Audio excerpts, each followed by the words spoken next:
Je crois qu'il y a deux choses qu'il faut bien mettre de combat. La sédentarité et l'inactivité physique. Et c'est pas la même chose. On a aujourd'hui, et l'OMS le dit très bien, la première cause de mortalité dans le monde, c'est effectivement la sédentarité.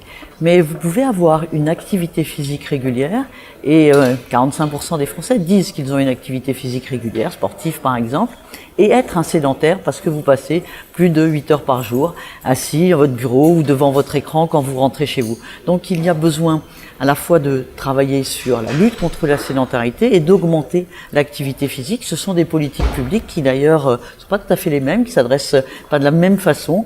Les politiques qui vont lutter contre la sédentarité sont souvent des politiques publiques sur les modes de transport, sur notre environnement collectif au quotidien, sur nos modes de travail, donc le travail avec l'entreprise. L'activité physique, on va plus travailler souvent avec les associations, le mouvement sportif, avec d'autres acteurs. Donc on a besoin d'avoir ces deux approches, à la fois lutte contre la sédentarité et lutte contre l'inactivité physique, et donc augmenter l'activité physique avec une règle. C'est que cette activité physique, cette lutte contre la sédentarité, elle doit pouvoir s'adresser à tous, quel que soit son âge, quel que soit son genre, quelles que soient ses conditions sociales, quelles que soient ses conditions physiques, sa maladie éventuelle.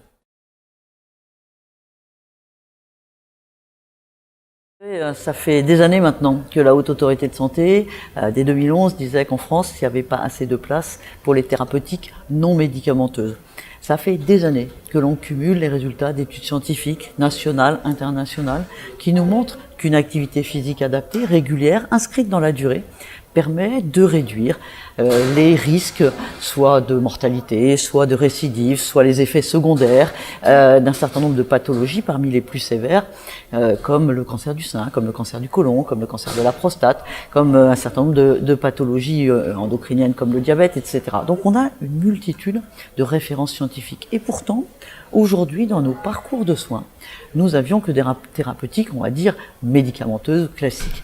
Et donc moi j'ai souhaité que dans le cadre de la loi de modernisation de la santé, avec la ministre de la Santé, nous avons souhaité qu'il puisse y avoir, pour la première fois, pour les patients dits à 100%, donc en affection de longue durée, la possibilité pour les médecins de prescrire une activité physique adaptée. C'est-à-dire que vraiment dans un parcours de soins, on a affaire à des patients, dans un parcours de soins, il y a un espace pour des thérapeutiques non médicamenteuses qui sont une activité physique adaptée à la situation du patient.